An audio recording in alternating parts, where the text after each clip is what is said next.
Ben salam tip top prilajenini ne edip işletmeli sorayanlar çünkü köpüğünüz bileniz şurada görküdeyin ana tip top giriyoruz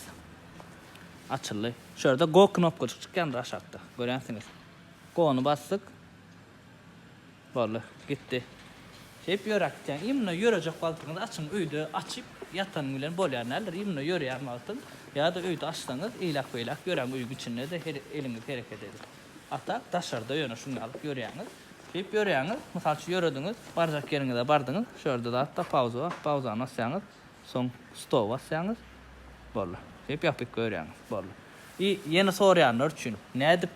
pulu çıkarmalıyım Pakashto birja gelen okku token beri oturundurunu şu an meni 2 yarım почти birja entek gelen ok birja gelenden sonra çıkarıp satıp bileğiniz Pakashto bir ay 2 ay bağ vaktimiz paka yören birja gelenden sonra uca son satarsınız sonra şongalık Pakashto şey basıyaz yörüyaz